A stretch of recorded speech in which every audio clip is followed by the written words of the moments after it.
What's going on, my fellow Kino Lords? It is finally that time of the year, or really that time of the end of the year and the start of the new year, where I give you guys my favorite films of the year, which is the year 2024. And this time I'm doing a top 20. Last year I copped out and did a top 10. This year I am going all in, doing a top 20. And even that doesn't seem like I'm doing this year justice, because it really broke my heart to leave a good handful of films off of this list. It was for me personally, fantastic year for filmmaking. I preferred it to the year before that, and probably the year before that as well. Might be my favorite year for film since 2019. Might be a hot take, but that's how I feel. But just a few disclaimers before I start this list. The first one being the fact that I obviously did not see every single film that came out in 2024. I noticed there might be some people that are going to comment, hey bro, why didn't you include this film in the list? One, it might not have been my personal favorite. That's how these lists go. But two, it's also possible that I just didn't see it. For instance, The Brutalist is a film that I have zero access to until I think like the 16th of January. It's a film I really want to see, but I'm just not going to be able to watch it in time for this video.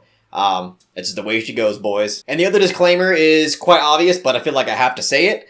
But this is not an objective best list. This is not my attempt to give some kind of objective ranking to what I think are the objective best films of 2024.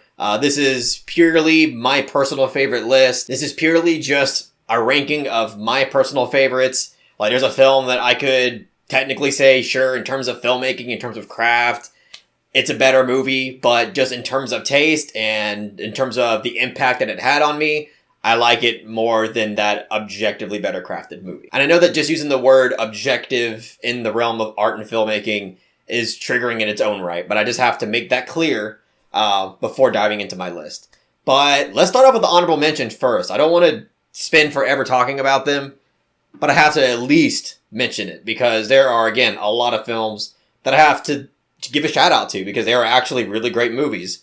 So these are films that did not make the list. This one is already really hard for me to leave out. I know I'm going to get a lot of shit for it, but The Beast, French movie that came out earlier this year, I think it's a really awesome, surrealist piece of filmmaking. Very confusing, but very thought-provoking, very original, but even has like a Elliot Rodgers like segment of the movie. I really like the movie. There's too many great movies this year, so I couldn't put it on there. Baby Girl, a movie that I just reviewed. That's a movie that I even said in the review, like, it really surprised me. I really loved. I got a lot out of it, but couldn't make the list. Mars Express. This was a movie it's an animated movie that I really loved. Pained me to leave it out the list, but I just had to. Alien, I almost said Alien Covenant. Alien Romulus. A movie that was kind of divisive when I came out with my review, because I said that I really loved this movie, but apparently there was a good chunk of the fandom that absolutely hated it. I really liked it, but I couldn't put it on the list. Heretic, another movie that I really enjoyed. A horror movie that really dives into religious skepticism, and even like the convictions of religious belief. And it was just honestly a really well written, probably one of my favorite screenplays of the year, but I just couldn't get it into the top 20. Inside Out 2, really great movie. Sasquatch Sunset, awesome movie. Very original movie and funny. The Apprentice, awesome movie. I really dug it. Just couldn't have it in my top 20. This one really pains me. Queer, from Luca Guadagnino. I know that's going to hurt a lot of people. The Vorderlack, a really tongue-in-cheek kind of depiction of Nosferatu that a lot of people haven't heard of, but I suggest you check it out, because I really enjoyed that. It's not going to be for everybody because of just the nature of its style and its approach, but I think it's worth checking out. So check out Le Vorderlack. Civil War, Monkey Man, Long Legs, In a Violent Nature, DD. I think it's about it, really. Those are the honorable mentions. And without further ado, let's just go ahead and dive into this list. At number 20, which is... So at number 20, we have I Saw the TV Glow, which is written and directed by Jane Schoenbrunn. And, look, I was battling, like, this movie wasn't even on my top 20. I was going back and forth, putting it on and off the top 20. And I was just like, I have to put it on here. Because it is one of the more original movies that I've seen all year. Arguably one of the most original films that I've seen all year. And it was a movie that, upon first viewing, I walked out of the cinema feeling on the fence about a good number of things. I remember the ending, I just really being moved and emotionally impacted by that ending. I thought it was just like a crazy finale that I really, really loved. But as a whole, I was unsure about a good handful of things. I was like, why are characters constantly turning, like awkwardly turning at the camera and talking to me, like constantly throughout the movie? I'm not really a biggest fan of a lot of this edgy teenage dialogue. There's a lot of things about it that I just didn't really know how to feel about. But after thinking about it more, I started to be more sympathetic towards these stylistic choices. I felt like I kind of understood the reasoning behind of a lot of it. And, overall, like, I just think that as a horror film, as a drama, because I think a lot of people didn't like this movie, not only because it is divisive in its experimental approach. I think a lot of people went into this movie expecting a horror movie, and they didn't just get an outright horror, and they were like, what the fuck is this? But, as a horror, as an art horror, as an art drama, as a coming of age movie, as an allegory on the difficulties of being trans in America, especially as a teenager and finding yourself, it is honestly like a very effective and creative piece of filmmaking. And what I love so much about it is that it's so thematically and metaphorically driven. I feel like if you're watching this movie purely on a narrative lens, like waiting for the next conflict and the next thing to happen in the narrative and having things connect, I feel like you're going to walk away disappointed. But a lot of this, I swear to God, is so rooted in theme and so rooted in metaphor that I feel like if you view it more within that lens, you'll get a lot more enjoyment and a lot more satisfaction out of it. But the atmosphere to this movie is incredible. And again, I think the originality is so fresh and so unique. And it really stayed with me upon, I've only watched it once, really. And just the mere reflection of it, I could tell just has a lot of staying power. And it's a movie I really want to watch again. So, yeah, I saw it at TV Glow, number 20 on my list. So at number 19, we have Terrifier 3, which is written and directed by Damien Leone. So look, I am surprising my own damn self with how much I'm enjoying these Terrifier movies. I mean, I watched all three of them. The first one is alright, but it sets a good foundation for the sequels. Terrifier 2 is phenomenal. Terrifier 3 is also kind of up there. I think I like Terrifier 2 a bit more. But Terrifier 3 is still such a blast and still delivers in every way that you would pretty much want a third installment in a slasher franchise to deliver in. And, look, honestly, like, within the genre, like, this is some of the best slasher work you're ever going to see, at least in my opinion. I know that there's plenty of huge slasher fans that just can't get into Art the Clown and the whole Terrifier franchise. But as somebody who really isn't the biggest slasher fan, Terrifier I just find so fucking entertaining. And I think it's really because of two things. One, how charismatic the performance and character is of Art the Clown. Really humorous performance as well. But the second thing I really love about these Terrifier movies is the meticulous extent to how incredible these kills are. I mean, there are so many incredibly explicit and graphic kills in all the Terrifier movies. And the kills in Terrifier 3, you could argue, are actually the most brutal. Again, that's going to be subjective because Terrifier 2 has a bunch of shit. I mean, even Terrifier 1. But I love how inventive some of these are. I mean, shit that I wouldn't even imagine in terms of just shock and gore are somehow, like, creatively displayed in these movies. And I love the holiday vibe of it as well. Like, I love the combination of, this wholesome holiday of Christmas being combined with the gruesome love that we have for basically Halloween, the horror of Halloween, and just kind of combine them together in this amazing holiday slaughter event of the year. And it's beautiful. It's glorious. Again, that's the reason why I also love the movie Black Christmas. I think it does combine this ironic vibe of horror and wholesomeness that I just can't get enough of. Yeah, Terrifier 3, Art the Clown's fucking awesome. The kills are insane. And I've seen it twice already. I can't wait to see it again. and that's why it's number 19 on my list. At number 18, we have Kinds of Kindness, which is written and directed by Yorgos Lanthimos. So, I'm not going to spend too much time talking about this movie. Just know that it is 3 hours of Yorgos Lanthimos just going absolute batshit and just doing completely what his early works, what we love from his early works, just doing that, but somehow scaling it up a notch. I mean, again, like, this isn't the Lanthimos we've seen from The Favorite, or even really Poor Things. I mean, yeah, those movies have, you know, that awkward, weird spunk to them as well. But this kind of harkens back more to, like, The Lobster and Killing of a Sacred Deer and Dogtooth even. And this is just him being really weird and out there and awkward, but with a method to his madness for 3 hours. It's an anthology, so you get 3 different stories. And I don't know, I was hooked from start to finish. I know that it might be a little bit much for its runtime for a lot of people, but to me, this was just nonstop engagement, nonstop intrigue, and it's just a movie that I've seen twice already and would love to watch again despite its runtime. So, yeah, Kinds of Kindness, number 18 on my list. So at number 17, we have Look Back, which is a Japanese animated film from Kiyotaka Oshiyama. So Look Back is a film that I had no idea existed until about a week and a half ago. And I'm so glad that I found out about it, because this is such a treasure of a movie. This is a little gem of a movie. It's not even an hour long. I think it's like 2 minutes below an hour.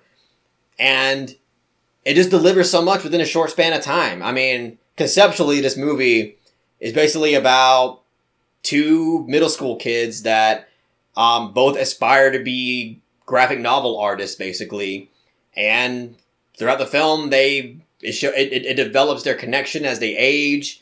And I don't want to really give more away than that, but just know that what we get is such an emotionally compelling story with a lot of character substance that by the end of it just really moved me to tears. There are some parts in this movie that were a lot heavier than I expected, and I just thought worked really well. And I just really love the way that this film was able to explore thematic ideas about not only the collaborative nature of relationships, but the collaborative nature of creativity and art creation. And it just kind of like blends these 2 realities together and crafts a story about these 2 characters in a way that, again, I just found very moving, and I think a lot of people will as well. And again, it's not taxing. It's just below an hour long. And it's just really beautifully animated, really well written. Really, the only criticism is that it is really short. Like, I think this movie could have benefited from another 25, 30 minutes from being full length. I think that it could have had even more of an impact by including more details in the story and within the characters. Again, that really made it feel more insightful and have more depth. And but that's really it. Like, that's the only criticism I really have of the movie. But yeah, I highly recommend this movie. Look Back is a phenomenal film. And by the way, this has been a phenomenal year for animation. I have multiple other animated films on this list that I can't wait to talk about. But really great year for animation. But yeah, that's why Look Back is number 17 on my list. So at number 16, we have All We Imagine as Light, which is directed by Payal Kapadia. This is an Indian film that I've basically heard about since its festival launch. This is a movie that I've been looking forward to watching for a long time. But only recently I was able to get access to it. But luckily, I was able to watch it. Shout out to George Harrett for giving me the access to this movie. But yeah, like, this is a movie that I was highly looking forward to. It was getting some buzz here and there. And I'm so glad it did not disappoint. I mean, this is my kind of slice of life movie. This is a movie that follows 2 female characters, one older, one younger. And it's kind of explores this generational gap between the 2. The older character being more traditional and the younger one kind of desperately trying to break free of that in a way. But really this movie is about a bunch of things. In one way it's about the realities and the hardships of trying to survive in an overpopulated city. And another way, it's also about whether or not we can escape our fate, whether or not our life is predestined. Is it an honorable thing to stay loyal to something that you have reasonable doubt in? There's a lot of things that this film explores, but it explores them quietly in this very subtle way. It feels in a lot of ways like a fly-on-the-wall experiences, as a lot of slice of life films do. But even though this film moves very slow, I feel like it flows so elegantly from one scene to another. And it's through this seamless flow of the film where almost every scene that we get feels like it offers some sort of value, whether it's within the themes or character insight, whether it's these segments of just like enlightening and existential ambiance that feel larger than life. Just the way that, again, like the imagery and the way that it's edited together to flow with the use of score, like it just feels very oddly uplifting. But there's also this kind of lingering sense of sadness beneath all that as well. Really, it feels like a melancholic film, I guess is what I'm trying to say. And I also found the ending to be very life-affirming and very satisfying. I thought it was really well written, well acted. And yeah, I'm glad this movie didn't disappoint me. I don't think it'll disappoint most people who are into this kind of style of filmmaking, and I highly recommend it. And that's why it's number 16 on my list. So at number 16, we have Conclave, which is written and directed by Edward Berger. So Conclave is a movie that I did not have much interest in at all. The trailers didn't really do much for me. I was kind of getting like the wrong vibes from it. I don't know, I was just kind of worried that this movie was going to be a little bit too validating of the institution of the Catholic Church, and I was like, I don't know, I don't really have much interest in that. But I was quite wrong. Like, really, all this movie it's a political thriller within the Catholic Church, and it feels very procedural when it comes to the political process of what actually goes on. You have a lot of these elements of blackmail, you have a lot of these elements of bribery, you have elements of sabotage, you have this whole subplot of third-party voting coming into play and how it affects the bigger picture. And, overall, like, it just offered a whole lot more than I expected, including criticism of the institution of the Catholic Church, and also being very bold with its ending and including something that I know, like, would trigger so many religious people. The fucking, like, anti-woke mob would just be foaming at the mouth at this shit. But it felt very purposeful and very meaningful and not just trying to trigger a certain group of people just for the sake of it. I feel like there was, again, a lot of creative intention behind it, and I really respected it for that. But, yeah, Conclave really surprised me. I really dug it, and that's why it's number 15 on my list. So at number 14, we have The Devil's Bath, which is written and directed by Severin Fiala and Veronica Franz. So The Devil's Bath is a film that shockingly went under my radar. I have no idea how I haven't heard of this film until really 2 weeks ago. If it wasn't for my man Ant-Man in the Discord resurfacing this movie to me and saying, hey, have you seen The Devil's Bath? It's written and directed by the same people that wrote and directed Goodnight Mommy and The Lodge. I was like, how in the fuck have I not heard of this movie? So huge shout out to you, dude, because if it wasn't for you, I wouldn't have watched this movie in preparation for this list. And my God, this movie is so incredible in so many ways. It's very reminiscent of films like The Witch and Hagazusa. And if you haven't heard of Hagazusa, which might be a huge likelihood because it's a pretty obscure movie, I highly suggest you check that movie out. It is fucking incredible in so many ways. The Devil's Bath is reminiscent of those films, mostly because of, like, it's very foresty. Like, you have you're basically in a rural forest setting in 18th century Austria. So that kind of nature folk horror aesthetic is all there with this movie. But it really stands out in its own merit because what makes it so unique in comparison to these other films is its emphasis on the religious condemnation of depression. And it explores and exposes the harm and the consequences of that condemnation. Not only the direct victim of that condemnation, but also the consequences that has for the society that they live in. And it kind of intertwines that theme of religious condemnation of depression along with patriarchal misogyny, along with traditional roles that are expected out of both men and women. And again, there's a huge, like, dive this deep dive on the ignorance of the times. And to be more specific, this movie showcases that this religious conviction about how suicide is an unforgivable sin, and how once you commit suicide, there's no escaping it, you're damned to hell for eternity. Once you implant that idea into people's heads, people who especially still believe in God, this movie showcases real life stories of this era and time where people would intentionally go out, commit murders, just so they can be basically put to death by somebody else. They're essentially just looking for a way to die without feeling like they're going to be condemned to hell for eternity. And I think the film explores these ideas and demonstrates that point incredibly well. And again, through this aesthetic and through this atmosphere and through an incredible performance from the lead actress, whose name I can't remember off the top of my head, but the lead actress in this film, incredible performance. She has to convey a roller coaster of emotions and turmoil in this film. And especially she has a really big scene in the end that is just again, so demanding for an actress to be able to convey these really complex emotions of suffering, but also elation that is just very weird and kind of contradictory in a way. I mean, it was a really confusing and fucked up time. And I think this actress was able to emotionally express that quite well.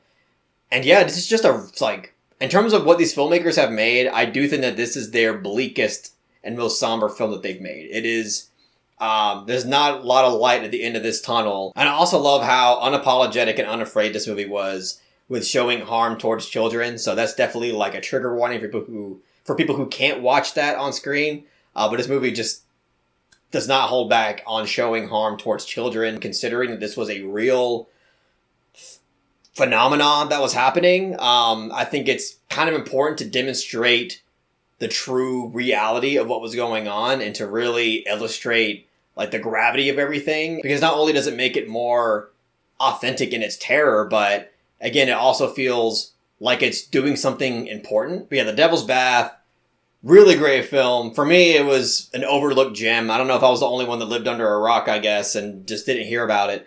But definitely check this movie out if you can. It's on Shudder right now, so if you have Shudder, you can watch it anytime. But yeah, Devil's Bath, really great. That's why it's number 14 on my list. So number 13, we have Love Lies Bleeding, which is from writer and director Rose Glass. Yeah, Love Lies Bleeding was a movie that I expected to like, but not love as much as I did. I mean, I really dug Saint Maud and everything, but this was a whole other arena in genre filmmaking.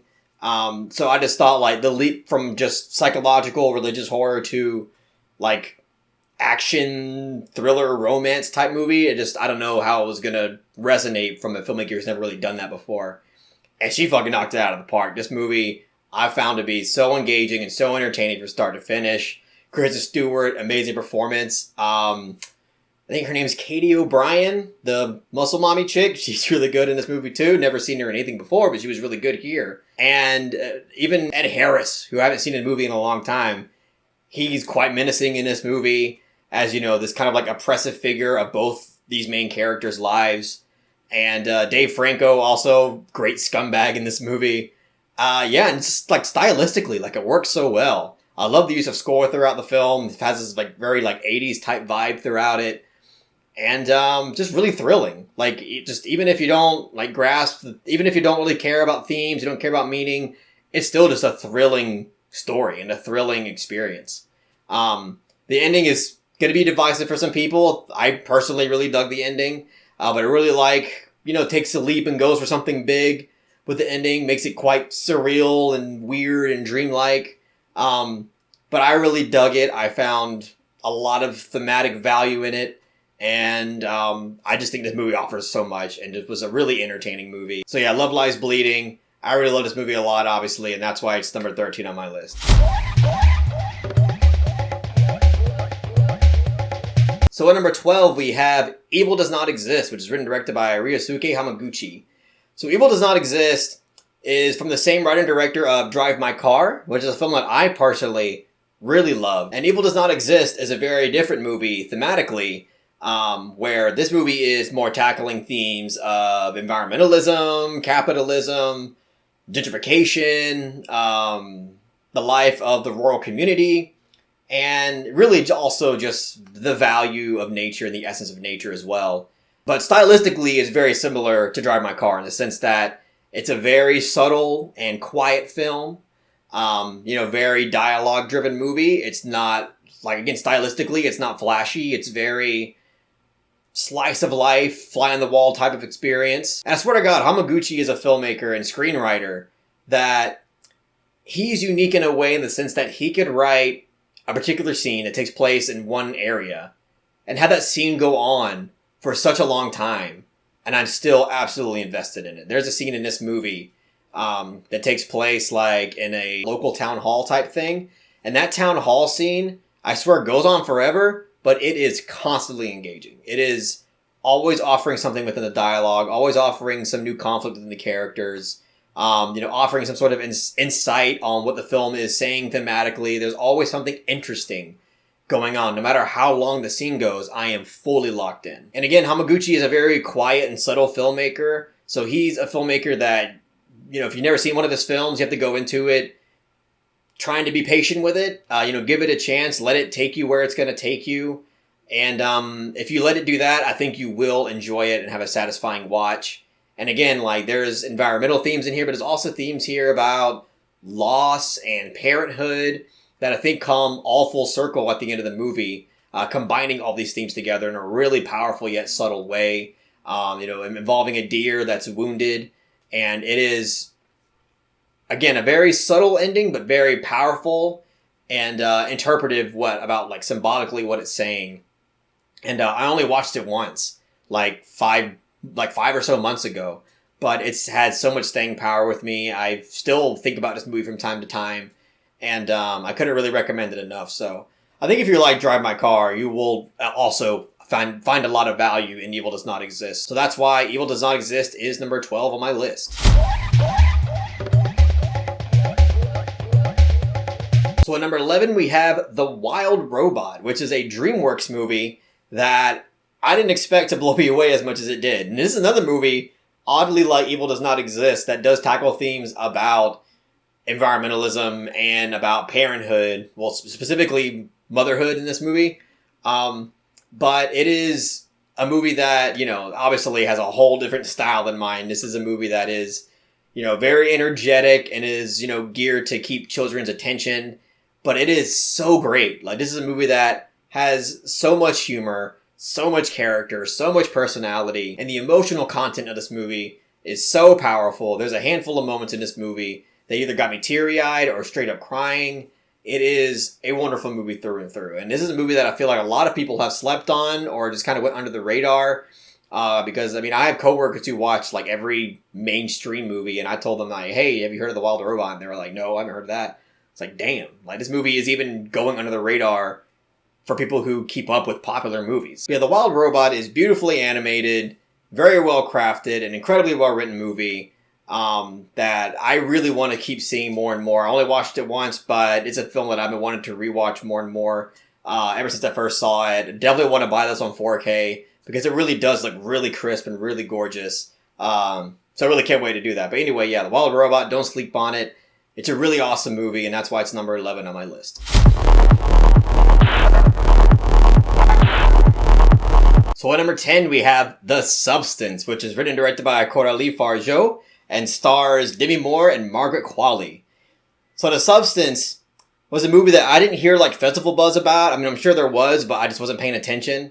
But I saw a quick trailer for it, and it just immediately captivated me. I was like, I have to fucking check this movie out. And it did not disappoint. It exceeded the expectations I had for it. This movie is sheer insanity. You can really tell that the filmmaker loves Stanley Kubrick. You already got points with me there. But you can also tell that the filmmaker really loves David Cronenberg. And she just uses these two influences and creates a monster of her own movie. Like this, even with those influences, it stands so unique on its own merit. There is so much going on in this movie visually that I just couldn't get enough of. And again, like, huge props to both Demi Moore and Margaret Qualley to not only dedicate themselves to this monstrous role, because, not only, like, conceptually is it a lot to take in, but the amount of makeup effects that they have to put themselves through to make this come to life is insane. Like, I can only imagine how many shooting days they had to go through putting all this makeup on for both of their characters, especially Demi Moore with the shit that she had to do as well. I mean, just admirable as hell. Beyond admirable. I mean, show-stopping shit.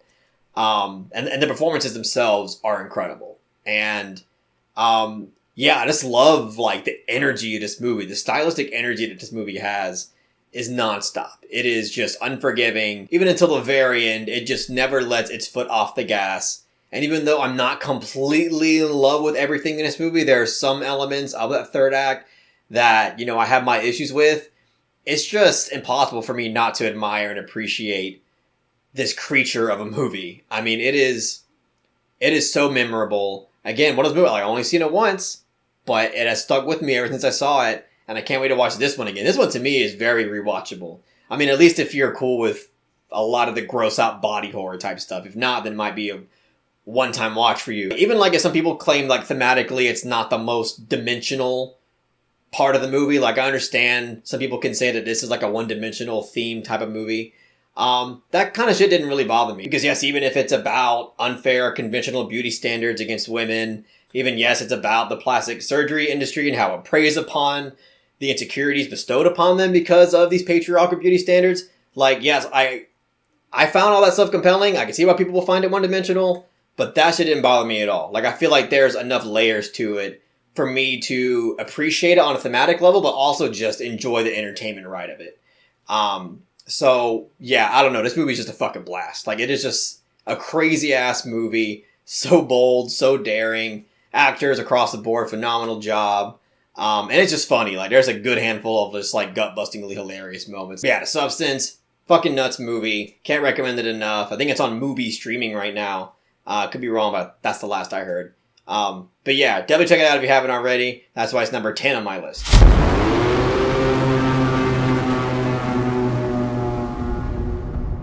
So at number 9, we have Furiosa, which is a film that's written and directed by George Miller. So Furiosa is obviously the prequel to Mad Max Fury Road, which is one of the greatest action films ever put to film, in my opinion. And look, it's not... I didn't go into this film expecting it to be as masterful as Mad Max Fury Road. I think if you go in with that expectation, you're just being extremely unreasonable. But I was surprised at how great Furiosa actually was. Yeah, I have my problems with it. I do think, like, the CGI is kind of bad in some parts. Like, it has a very, like, obviously digital look to it here and there. But there's also elements of this movie that actually offers things that Mad Max Fury Road didn't. Like, I think the world building in Furiosa is expanded more and actually does a better job at it. You know, it's not just the same movie, rinse and repeat from Mad Max Fury Road.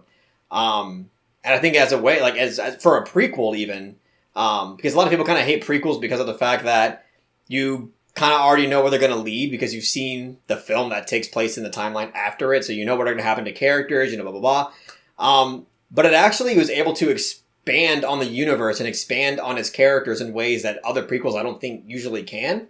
And it's just I mean, the obvious thing, the action is insane. There's, again, all the action sequences in this movie are fucking crazy. I think the first war rig sequence that we get with Anya Taylor-Joy's character is so good. I mean, it lasts fucking forever, but it is just sheer insanity, the amount of work that went into making it come to life. You know, not even just post-production with the editing and effects, but just like the on-set work is just, it's mind-blowing. I will never make a film like Mad Max ever in my life. It's just way too overwhelming, way too much. I don't even know how people do it, but I'm glad that people like George Miller exist to make it happen and feast my eyes with it because it is just so fucking glorious. Anyway, yeah, Furiosa, badass action prequel to Mad Max Fury Road. And that's why it's number 9 on my list.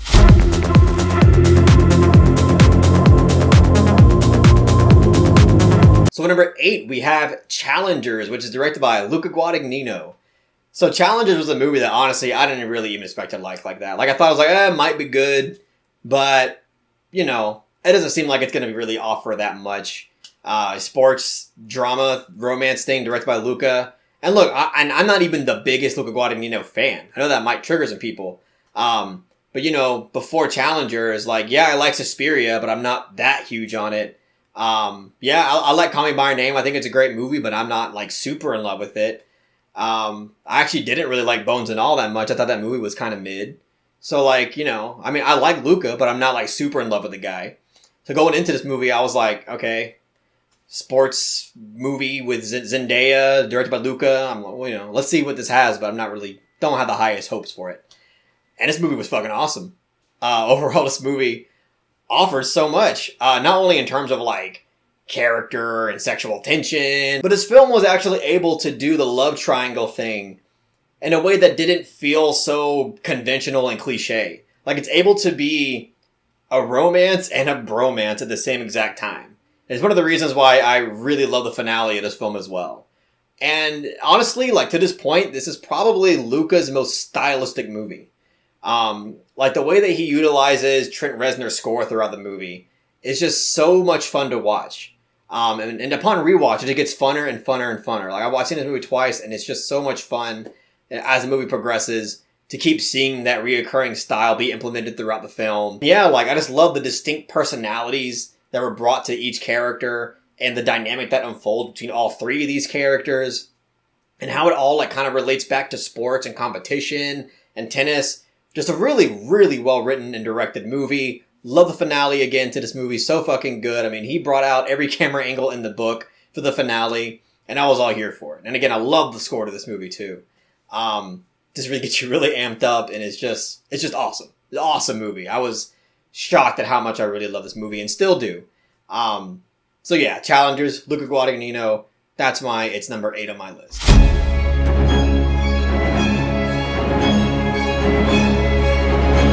So at number 7, we have Nosferatu, which is written and directed by Robert Eggers. So here's my thing with Nosferatu. I reviewed this movie while driving in my car on Christmas Day like a fucking moron. And I basically said, I like the movie. I think it's good, but I have my fair issues with it. I mentioned that, Robert Eggers, he, even though it's a really, like, well-directed and crafted movie in terms of atmosphere and all that stuff, I kind of wish he brought more of his own flair to the table, kind of like took more of his own liberties, with the Nosferatu source material. And I had a few other issues with the movie, but I said I liked it, but I'm not, like, super in love with it. I rewatched this movie about a week ago, and I take specifically that criticism back. Apparently there's few scenes in this movie that I don't even fucking remember because on first watch, I watched it at midnight, super exhausted. And I must have, like, blacked out during some parts of the movie because I don't fucking remember it. There were scenes, again, on rewatch that I was like, what the I don't remember that at all. And I feel like it totally changed the way that I view this movie. So now, I can safely say that I love this movie. I think Nosferatu is a banger of a movie. I mean, I still relate to the people who say that, it's a little bit by the book. It's not, it's not the most eccentrically adaptation of the Nosferatu source material. Sure, all that's very true, but I still think he brings more than enough of his own flair and brought enough of his own liberties doing his own thing with this movie on top of that awesome gothic Eggers atmosphere and craft that we all love from him, that not only clearly shows how much love that he has for the source material, but also just how much talent he has in this arena. He is just fucking so good at crafting sequences in this artful, atmospheric, and creative way that make it feel so absorbing and unconventional, and it's just really, like, pleasant to know that mainstream audiences are coming out to watch and support this movie, because it's really cool to know that people who haven't seen movies crafted like this are being exposed to it now with Nosferatu. And it's not really every day where you really get to expose audience to this kind of craft and this kind of style. Obviously, it's not going to work for everybody, but, these are the kinds of movies that kind of lead people down this rabbit hole of their own film journey, exploring new and unique stuff. And I just think that's really special. And, Lily Rose Depp, fucking crazy in this movie. I kind of downplayed her performance in that car review that I did, because there are scenes in this movie, again, like a whole scene in this movie that I don't even remember. When I watched it upon rewatch, I was like, holy shit, she is going in. She is really bringing her all to this performance. And just really loved it. Like, for those people who just say, oh, she's just acting like demonically possessed, it's nothing to write home about. I'm sorry, but there's a lot more nuances to performance than just whatever, acting crazy and possessed. There's a lot more to it than that, and I think that she fucking kills it. She knocks it out of the park. And the sexual tension in this movie is so fucking good. Like, I love not only the sexual tension between Ellen, Lily Rose Depp's character, and Count Orlok, and how you just feel like that sexual energy just when they telepathically communicate. You really feel it. You feel it even in her performance. And I find that sexual tension crucial because I feel like it blends together perfectly with its theme about whether or not one is born evil or one is influenced to be evil. And I think there's an odd way to convey that message through Nosferatu and Ellen's relationship of that sexual tension that, I don't know, I just think is really morbid and just really effective and so absorbing.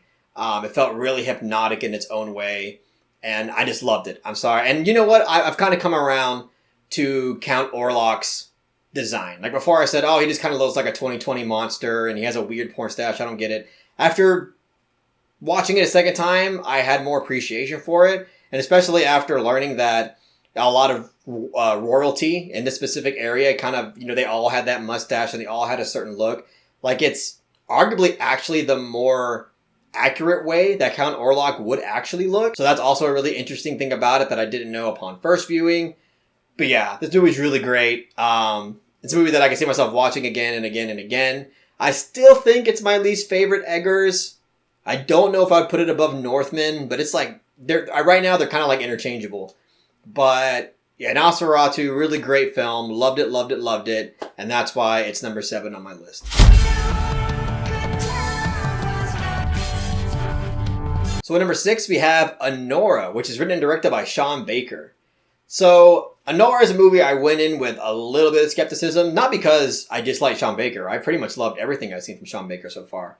And I've seen all of his movies basically, with like a few exceptions of his earlier work, but I've seen Takeout, The Florida Project, Red Rocket, Tangerine. I've seen Starlet. I've seen almost all of his work, and I've loved all of them. The only reason why I was a bit skeptical is because I wasn't really convinced by the trailer. And I know trailers can be bullshit. They're just there for marketing for a wider audience. But something about the trailer just didn't grab me, and I was a little bit skeptical because of that. But after watching it, I was fucking blown away. This movie is so, so good.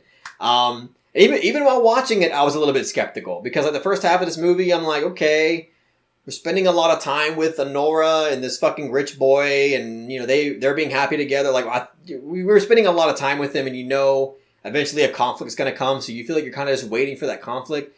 But I think ultimately by the end of the movie, it feels vital to be spending that much time with them, so the impact just feels that much more resonant when it actually happens in the third act. And then it's just like this movie is just so entertaining, so chaotic. And it builds up to something at the very end with a character named Igor that I just think, one, is an awesome character in this movie. Like, can we get some Igor love in the comment section? Igor is so fucking good. Really well written, well acted character. And that ending is just it's so devastating. It's a very tragic and devastating ending that, it does feel therapeutic in its own way because you feel like it kind of needed to happen. That's why I was really glad that it happened, because it felt like it needed to happen, considering everything that our main character went through the whole film. And I also love the thematic exploration of the kind of clash of classes as well. With Anora's character being, considered like bottom, lower of society type character, with her being a sex worker, her being a stripper or whatever. And then, this fucking rich kid who's technically at the top. He's top of class society because he has the most money, but really he has a lot less self-respect and a lot less class than Anora does. And I think the way that he was able to kind of expose the facade of the class system was really interesting. And even if you don't get any thematic value out of it, like, I'm sorry, I don't know how you could watch this movie and not at the very least be entertained by it. Like, it is just such an energetic and very well performed movie. Mikey Madison, huge props to her for really giving it her all here. She does not hold back. She does everything that is demanded of her for this role. And she does it so comfortably, so naturally. And yeah, huge props to her. Really, all the acting across the board is so good. I don't know all the actors' names, but all the actors here just did an excellent job and play a huge part into why this film is so entertaining and why it was so engaging. So yeah, Anora, really fantastic movie. Really glad it didn't disappoint. It's up there as one of my favorite. I think I like The Florida Project still my favorite Sean Baker, but this is probably it's probably second place. But yeah, really excellent movie. Loved Anora, and that's why it's number 6 on my list.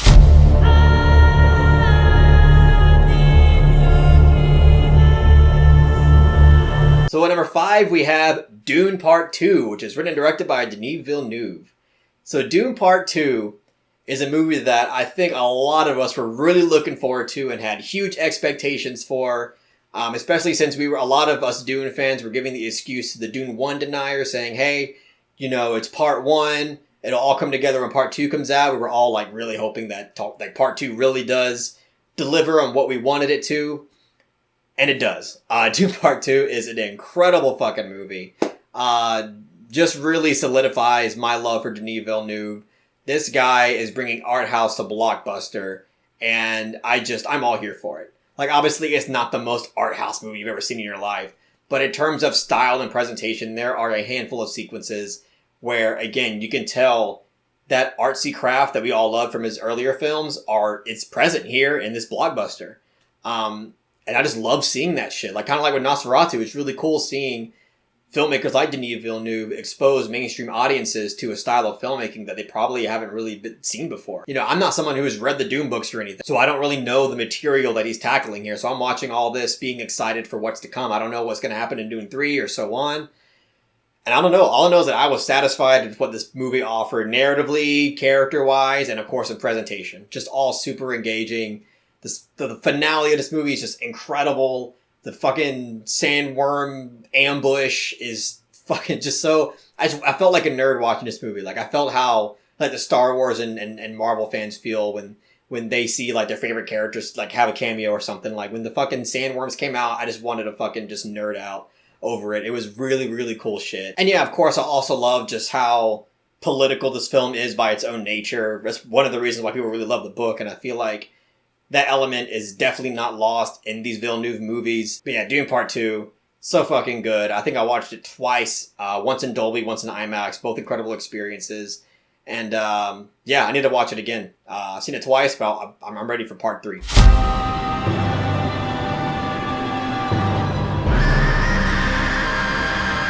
So number 4, we have Red Rooms, which is a film that's directed by Pascal Plante. So Red Rooms is the movie that seemingly kind of came out of nowhere for me. I mean, I kind of heard echoes of it when it was first getting buzz, actually in the year 2023, but it was not made available to me at all until this year. So when I finally was able to watch it, I gave it a shot, and I obviously did not expect this movie to blow me away as much as it did. This is a movie that you have no idea where the fuck it's going throughout the entire experience. It sets itself up in a way in the beginning to make you think that this is going to be kind of like a standard courtroom drama. And even in its own right, it was already so captivating and so engaging, even as a conventional courtroom drama. The really long takes and the performances, all very engaging and convincing outright. Even if it just did that, I would have really liked this movie. But then it just keeps changing up its narrative, keeps following different characters.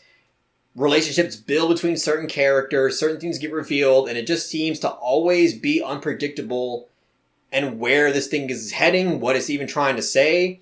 And by the end of it, it concludes to me in the best way it possibly could. I love the way it ended with its character and the story. So in a really basic way, conceptually what this movie is that you have this guy who is on trial for murdering somebody live on the deep web, and you have these characters that come and see him. One is a fanatic, and one is, I guess, a fan. I don't know. It's kind of ambiguous for a while.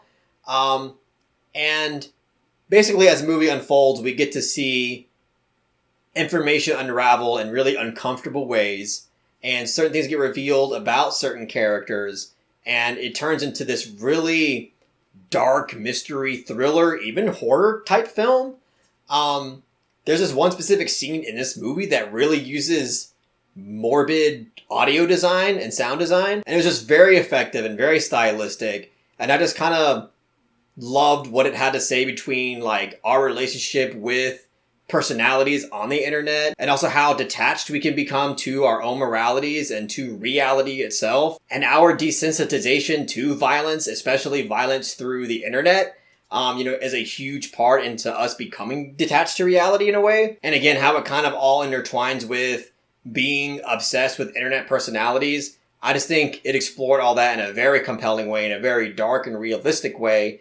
And even like the narrative that it offers, I think is very satisfying. And the ending, again, I just think is, it's like chef's kiss cinema. Actually reminded me oddly of Michael Mann's Thief. And also I just love the use of score and sound in this movie. There's one particular scene that takes place in the courtroom that uses this really odd sense of score in this abrupt and horrific way that I just thought was so immersive and so effective. And I was just all here for it. And it's, again, one of the many reasons why I ended up really loving this film as much as I did. And I can't recommend it enough. I don't know how many people out there have heard of this movie. Vinegar Syndrome actually released it. Someone gifted it to me for Christmas. Thank you so much. I believe that was actually George again. So thank you, George, for that. And yeah, Red Room's fantastic film. Can't recommend it enough. And that's why it's number 4 on my list.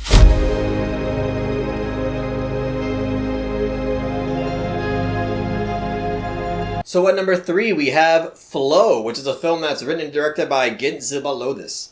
So Flow is a film that I saw like 3 weeks ago, and I can't tell you how emotionally floored I was by this film. It's an animated film starring a black cat and his journey of survival through a worldwide flood apocalypse. And it was such a moving experience. And what's even more impressive about it is that it's a zero dialogue film, all told through visuals and through sound. And I feel like despite this movie having zero dialogue, it says so much. Like, this movie having zero dialogue says more than plenty of movies that I've seen that are filled to the brim with dialogue.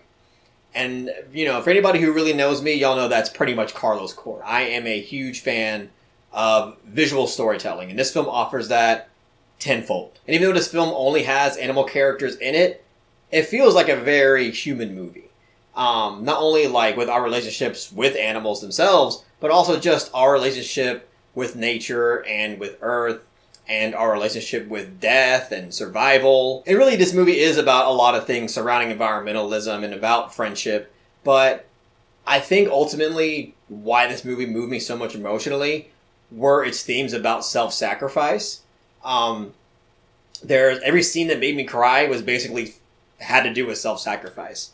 One scene in particular with a bird, and then another scene at basically the very end of this movie that reminded me so much of Workmeister Harmonies, for those who have seen that movie. And it just, I was dead. Like, I was just completely trashed emotionally at the end credits of this movie. I cried throughout pretty much the entire end credits, just trying to gather myself and come back to reality. It just hit so fucking hard. Just the imagery and the context of what was happening. It's just a very effective movie. And I also love how this film's shot very cinematically. Like, it's not shot how your average animated film would be shot. A lot of like creative angles, a lot of long takes. There's depth of field going on, Dutch angle. So that was a really refreshing thing to see. And there's also like very artful and like experimental moments. There's this one scene that happens at the peak of I won't say a mountain, but I'll say it happens at a very high elevated place. And a very like out there, super interpretable moment that I'm sure had a lot of people discussing what they thought, what the hell it meant. And it was beautiful. Like, it felt very astronomical, for lack of a better phrase. And I just really love the imagery of it. And I love the artful, interpretive nature of it as well. And this movie is just so fucking amazing. Like, it's emotional, it's moving, it's thought-provoking. And again, all through a zero dialogue approach that I just can't help but admire to the stars for it. So, yeah, Flow, amazing fucking movie. Haven't seen it yet, please do. And that's why it's number 3 on my list. Sometimes I feel so happy. So number 2, we have Perfect Days, which is a film that's written and directed by Wim Wenders. So Perfect Days, obviously it being number 2 on my list, was a movie that I just, again, it's one of those movies that, it's a slice of life movie, Doesn't do a lot of telling, mostly showing. Not a really flashy movie.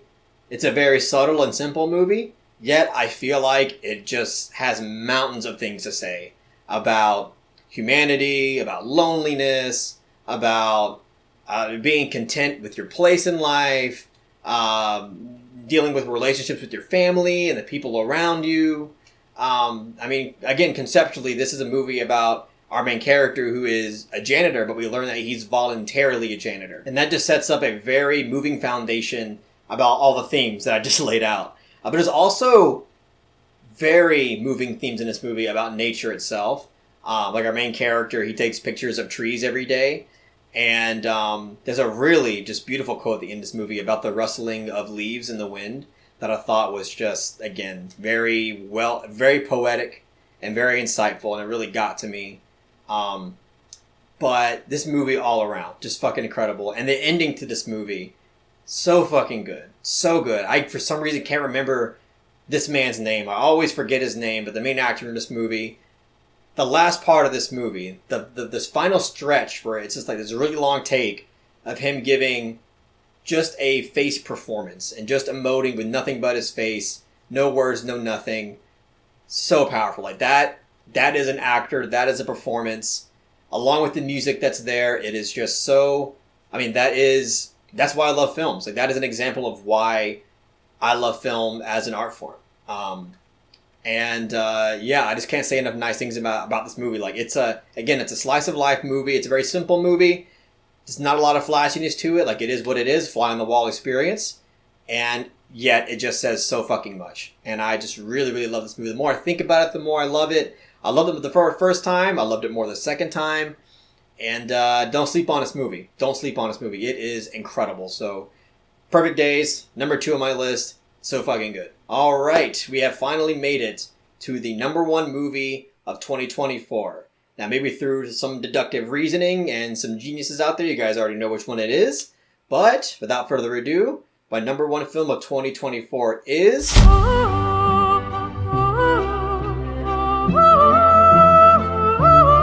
Memoir of a Snail, that's written and directed by Adam Elliott. So Memoir of a Snail, look, I expected to like this movie because I really enjoyed Mary and Max. But clearly, I did not expect to be so impacted by this movie as much as I was. I mean, I obviously have an appreciation. I mean, I think if you're a film lover, you can't help but have an appreciation for stop motion animation. Because just the craft that goes into it is insane. It's probably one of the most tedious art forms when you think about it. And for a film to not only take a tedious art form like that and be so meticulous with it and so moving with it, I don't know. This movie just impacted something deep within me in a way that I haven't experienced in a while. But this movie, I mean, to be fair, a lot of movies have impacted me because I think I'm just a sensitive little bitch. But overall, this movie obviously hit me in a way that the other films didn't quite hit as much.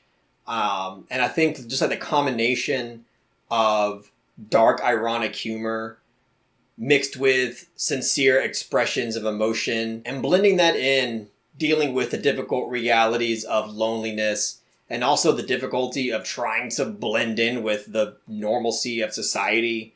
The difficulty of trying to find genuine love and partnership and the tragedies that can come of that. Like a lot of this is about trying to take leaps in life, knowing that it will inevitably end up in some kind of failure and just trying your best to deal with that unfortunate reality. But what I really loved about this film is that even in all of its somber and, all of the bleak realities that it expresses, there is actually some light at the end of this tunnel.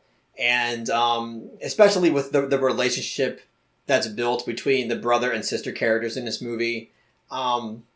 Really just beautiful and wholesome stuff. I love the ending to this movie. I think I cried like 4 times in this movie. Like it was just so hard to keep it together. And also the symbolic connection between the reclusiveness of the snail and our main character, I thought was interesting and compelling. And just the world that is crafted, again, with this stop motion animation is just, again, you cannot help but admire the ever-loving shit out of it. It is just, from start to finish, a complete work of art that I just found so moving and so impactful.